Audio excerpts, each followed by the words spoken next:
High everyone, धेरै दिनपछि फेरि आज भोइस ओभर गर्दैछु।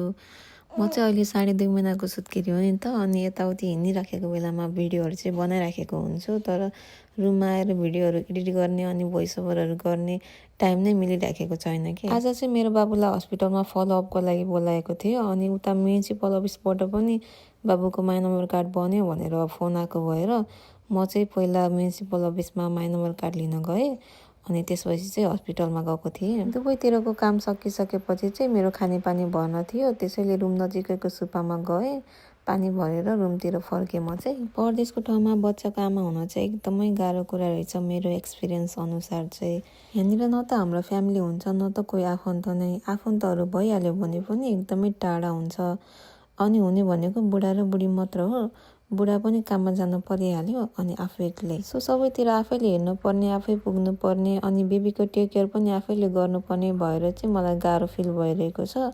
तर सबैको मेरो जस्तो कन्डिसन नहुन पनि सक्छ है।